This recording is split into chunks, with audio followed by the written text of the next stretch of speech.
Salut les investisseurs, comment ça va aujourd'hui les gars? J'espère que vous allez bien. Bienvenue sur la chaîne YouTube. À tous ceux qui nous rejoignent aujourd'hui, si ce n'est pas déjà fait, je t'invite à parler autour de toi, tous les gens que tu connais qui veulent investir dans l'immobilier, à s'abonner et pouvoir suivre du coup sur l'ensemble des vidéos que je poste, toutes les actualités, toutes les astuces, tous les tips qu'on peut mettre en place pour réussir sa location et enfin vivre de l'immobilier.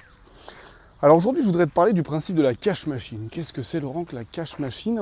J'en parle souvent dans les vidéos pour vous expliquer qu'il y a des procédés simples à mettre en place et que l'immobilier peut être rentable et ça peut fonctionner uniquement si on respecte des étapes et on respecte ces étapes dans les règles de l'art.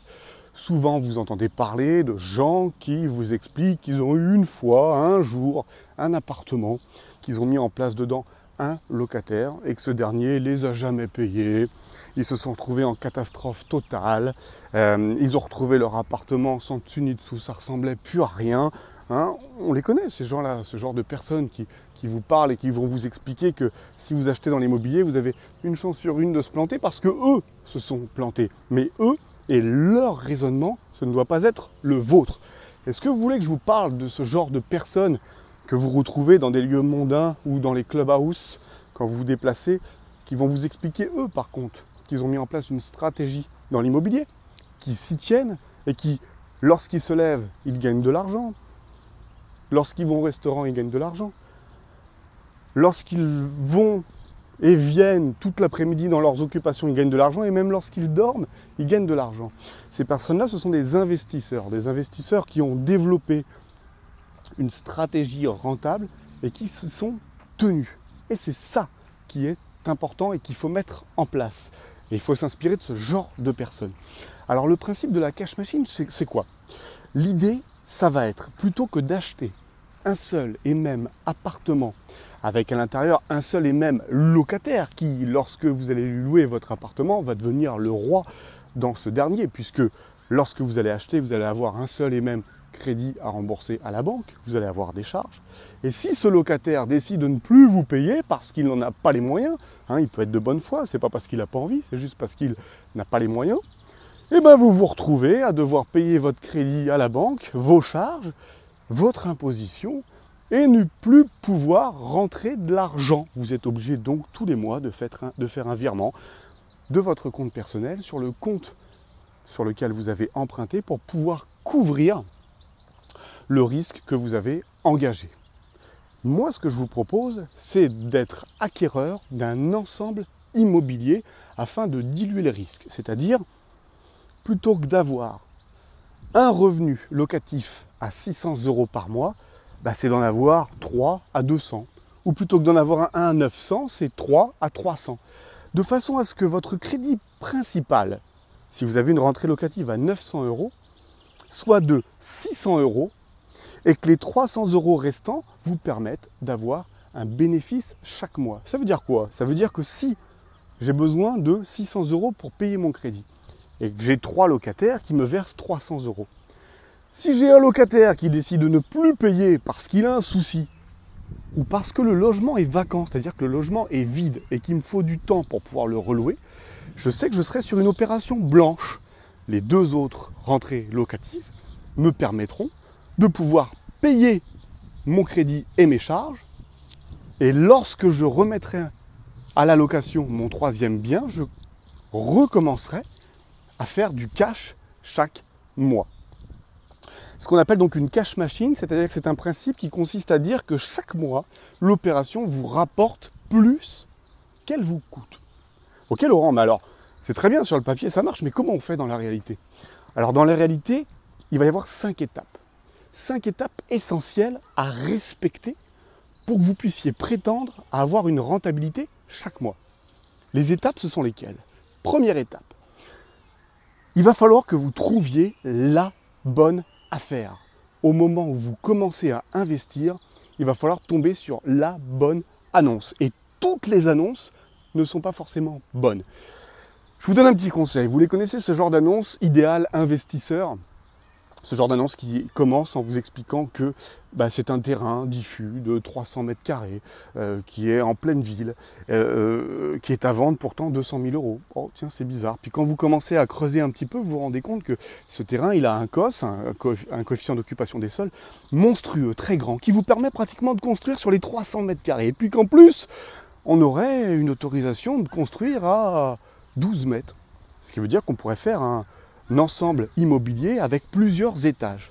Et bien dans ce genre d'annonce, vous voyez, le grand gagnant, c'est le vendeur, et pas vous. Pourquoi ? Parce qu'il vous vend le projet avec le potentiel que ça a. C'est-à-dire que ce n'est pas vous qui allez créer la plus-value, il ne vous le vend pas au prix de ce que ça vaut aujourd'hui, il vous le vend au prix de ce que ça pourra valoir quand vous aurez fait construire l'immeuble dessus. Et vous, en tant qu'investisseur immobilier, votre intérêt n'est pas d'acheter un bien avec le potentiel qu'il puisse avoir une fois terminé, mais d'acheter un bien par rapport à ce qu'il vaut aujourd'hui. Donc la première étape, ça va être de trouver la bonne annonce, la pépite qui vous permet de pouvoir faire un achat en dessous du marché à l'instant T. J'ai toujours pour habitude de dire aux élèves qui ont suivi la formation ImoCash, de leur dire que s'ils arrivent à négocier à 20 000 euros de moins le bien qui est affiché en annonce, pour trouver 20 000 euros, il nous faut pratiquement 2 ans, imposition déduite, lorsque l'on touche nos loyers. Donc la bonne affaire se fait dès le démarrage, dès le moment où vous achetez. Donc premier conseil, ça va être de trouver la bonne annonce.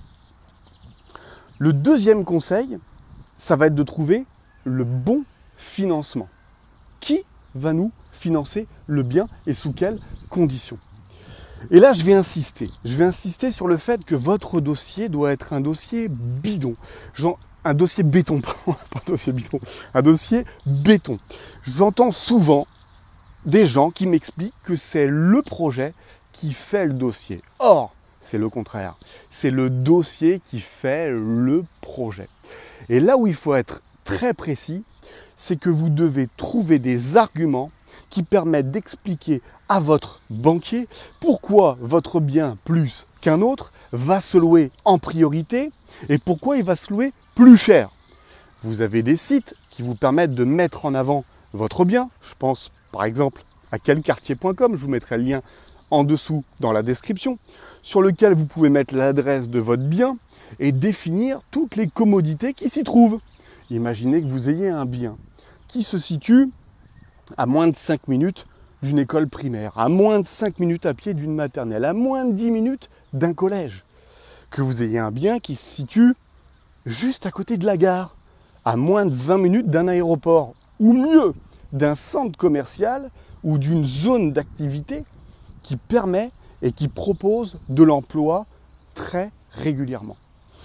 Il faut vraiment que vous mettiez votre bien en avant et que vous l'expliquiez à votre banquier pour qu'il puisse comprendre qu'effectivement ce bien va se louer plus qu'un autre puisqu'on a toutes les commodités à côté. Mais c'est à vous et à vous seul de lui expliquer et de faire en sorte que, à la fin de votre rendez-vous, une fois qu'il aura votre dossier complet, qu'il connaisse pratiquement aussi bien la localité du bien que vous souhaitez acheter que si c'était chez lui. Vous voyez, il ne connaissait rien et à la fin, avec votre description, il connaît votre bien comme s'il y habitait, comme si c'était son quartier. Et il va pouvoir effectivement défendre votre projet. Vous savez, convaincre un conseiller en banque, c'est surtout lui donner tous les éléments pour qu'il puisse comprendre ce que vous voulez faire.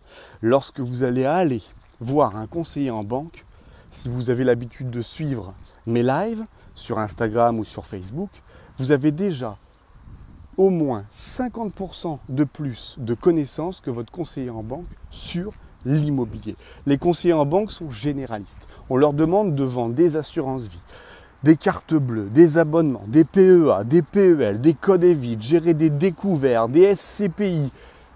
Ils ne peuvent pas être bons partout. On ne peut pas être bon partout. Clairement, aujourd'hui, dans l'immobilier, vous avez la possibilité d'avoir un temps d'avance sur votre conseiller en banque.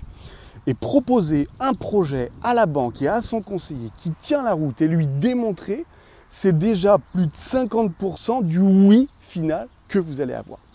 Donc le deuxième tips, après l'annonce immobilière, ça va être avec le banquier de lui préparer un dossier en prenant des notes comme la localisation avec Google Earth ou encore ce genre de site quelquartier.com qui vous permet de pouvoir donner tous les avantages à l'emplacement de votre bien. Le troisième point qui va être très important, ça va être de pouvoir savoir comment vous allez investir. Est-ce que j'investis en nom propre, autrement dit, est-ce que j'achète en mon nom, ou est-ce que j'investis pour le nom d'une SCI, Société Civile Immobilière. Qu'est-ce que c'est que ça, Laurent, une SCI? Une SCI, c'est ni plus ni moins qu'une société que vous montez avec un associé, il y a toujours 2 associés dans une SCI, qui va être réservée uniquement à l'achat de terrains, de biens et à la location de ces derniers. Le fait de créer une SCI, ça va vous donner divers avantages. Ces avantages peuvent être listés suivant l'objectif que vous avez. Par exemple, avec une SCI, effectivement, c'est plus facile de se faire financer dans le sens où, comme vous êtes au moins 2 associés, le fait d'avoir un crédit sur 2 têtes, ça peut être plus facile à faire passer puisque vous aurez normalement plus de liquidité. Et oui, si vous avez aujourd'hui un revenu et que demain vous êtes associé, vous aurez forcément 2 revenus, donc une plus grande possibilité d'investir. Le fait d'avoir une SCI, ça vous donne la possibilité aussi de protéger et de construire votre futur avec effectivement une succession qui sera plus facile pour vous. Rappelez-vous, on est en France. La France est un pays qui est fortement imposé et on a réservé des possibilités aux gérants d'SCI de pouvoir transmettre dans des conditions optimum. Donc le troisième point important pour investir dans une cash machine, ça va être de savoir comment vous souhaitez investir. Nom propre ou avec une SCI. Le quatrième point, un point qui est très important que j'affectionne tout particulièrement, si vous voulez une cash machine, il va falloir vous trouver des locataires qui payent et qui payent à coup sûr. Alors, comment on fait, Laurent, pour trouver un locataire qui paye à coup sûr? C'est facile, il faut prendre le maximum de garanties possibles. Ces garanties, où est-ce qu'on les trouve? Eh bien, on va les trouver. On a des arguments aujourd'hui qui nous permettent de pouvoir les trouver. Je vous en donne un seul. Les autres sont dans la formation ImoCash et vous retrouvez tout le lien de la formation tout en bas dans la description. Déjà, l'idée, c'est d'avoir un maximum de garants sur vos locataires. Souvent, j'ai vu des locataires qui arrivaient, qui venaient me voir avec des revenus à 3 000, 4 000, 5 000 euros et qui postulaient pour louer un de mes appartements à 600 ou 700 euros par mois. Et qui venaient m'expliquer qu'effectivement, il n'y avait aucun intérêt à avoir un garant quand on gagnait 5 000 euros par mois pour un appartement à 500 euros par mois. Le loyer était largement couvert. Finalement, ils n'avaient pas tort. Mais en fait, je leur ai expliqué qu'ils avaient tort. Et à la finale, ils m'ont expliqué qu'ils avaient compris. Pourquoi ? Quelqu'un qui gagne 5 000 euros par mois, il aura toutes les occasions pour les dépenser. Il va aller manger au restaurant tous les jours. Il va partir en vacances régulièrement. Il va s'acheter une grosse voiture. Il va flamber, il va aller au casino, au cinéma, ça va. Tous les jours, il va avoir l'occasion de dépenser son argent. Et la priorité de son loyer pourrait passer après. S'il se retrouve banqueroute, il pourrait se dire, moi, j'ai tout intérêt à continuer à aller manger mon restaurant, j'ai pris mes bonnes habitudes, et puis finalement, mon propriétaire de l'appartement, ça fait déjà 3 ans que j'y verse ses loyers, il est pas après, on va le faire attendre. Si demain, ce même locataire, vous lui avez mis 2 garants sur sa tête, il vous a présenté son papa, il vous a présenté son oncle, et les 2, vous les avez pris en garant. Quelle va être la réaction cette fois-ci de votre locataire? Il gagne tous les mois 5 000 euros, mais cette fois-ci, il a dans son esprit, au-dessus de sa tête, le fait que si il ne vous paye pas, on puisse réclamer l'argent à son papa. On puisse réclamer l'argent à son oncle. Et ça, je peux vous dire qu'il n'y a rien de pire pour un locataire que d'imaginer qu'on puisse se retourner sur une personne de sa famille pour demander des comptes. Il n'y a rien de pire. Vous imaginez, cette personne qui toucherait 5 000 euros par mois, d'un seul coup, on lui demande, par le biais de son papa, de régler le loyer. Vous imaginez l'affront, vous imaginez la dureté de la réaction de cette personne. Je peux vous dire que si vous avez 2 garants d'une personne qui gagne 5 000 euros par mois, la personne vous paiera tout le temps. C'est le conseil que je peux vous donner. Donc le tips pour le choix et le casting du locataire, c'est un premier tips parmi tant d'autres que vous retrouvez dans la formation. Ça va être de prendre 1 à 2 garants par tête. C'est obligatoire, c'est non négociable. Vous ne pouvez même pas choisir en expliquant que la situation est telle, je connais des situations, très bonnes situations, monsieur est fonctionnaire, il a la garantie de l'emploi, il est avec sa dame qui est également fonctionnaire, à eux deux ils couvrent plus de 4 fois le montant du loyer, aucun problème. Ce ne sont pas des garanties qui sont fiables, ce ne sont pas des garanties qui vous permettent de pouvoir comprendre que le locataire va vous payer à coup sûr. Retournez-vous sur un maximum de garants. Ensuite, cinquième et dernier élément, ça va être la fiscalité. Comment je vais pouvoir travailler sur la fiscalité? Est-ce que lorsque je vais louer en rajoutant toute une liste qui m'est imposée par l'État, liste que vous pouvez trouver dans la formation ImoCash? Cette liste qui nous est imposée, qui nous permet de rendre notre bien meublé, qui nous permet du coup d'avoir une méthode de calcul de l'imposition qui sera complètement différente que si le bien est nu. Vous allez avoir aussi une autre possibilité de pouvoir défiscaliser et ça va être donc le module numéro 5, le 5e pilier de la cash machine. Donc si je dois résumer, premier pilier, lorsque je commence, je trouve une pépite dans les annonces immobilière. Je fais attention aux pièges et je fais en sorte de trouver exactement l'affaire qui va me permettre de générer du cash à l'instant T. Le deuxième pilier, ça va être le dossier à la banque. Comment je vais faire passer mon dossier à la banque et quelles sont toutes les garanties que je vais donner qui font que le banquier qui n'y connaît rien en immobilier va se dire je ne prends aucun risque avec ce dossier et donc je donne un oui au financement, un oui je suis, oui je valide et oui je choisis ce dossier pour aller plus loin.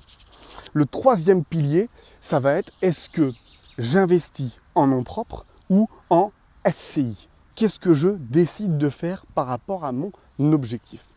Le quatrième pilier indispensable, le choix de mon locataire, le casting. Comment je réussis le casting de mon locataire? Qu'est-ce qui fait que je ne vais pas me tromper? Quelles sont les garanties que je vais prendre? Et enfin, le cinquième pilier indissociable pour pouvoir faire du cash net tous les mois et chaque année sur notre compte, on a besoin d'avoir un régime fiscal optimisé. On ne peut pas se permettre de toucher 900 € chaque mois, avoir 600 € de crédit et se prendre 300 ou 400 € d'imposition sur le bénéfice. Vous retrouvez donc l'ensemble de ces 5 piliers qui vont vous permettre de pouvoir créer une cash machine et dès le premier mois, pouvoir gagner du cash tous les mois. Donc oui, c'est possible de gagner de l'argent avec l'immobilier. Oui, c'est possible de gagner de l'argent dès le premier mois sans attendre la fin du crédit que vous remboursez à la banque. Mais oui, il faut se former. Je vous invite donc à regarder dans la description, vous avez un lien sur la formation ImoCash. C'est une formation que j'ai créée avec aujourd'hui beaucoup d'élèves qui la suivent. On a de très bons retours et qui vous explique en détail l'ensemble de ces 5 piliers qui vous permettent de créer votre propre cash machine.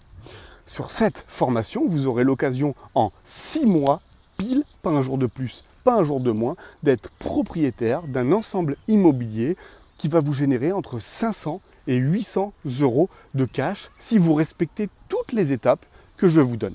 La formation est interactive, vous retrouvez une partie en sommaire, une partie en vidéo, une partie à télécharger. Vous allez pouvoir télécharger l'ensemble des baux, 369 pour les professionnels, bail précaire, bail nu, bail meublé. Vous allez pouvoir également télécharger l'ensemble des statuts pour pouvoir créer une SCI.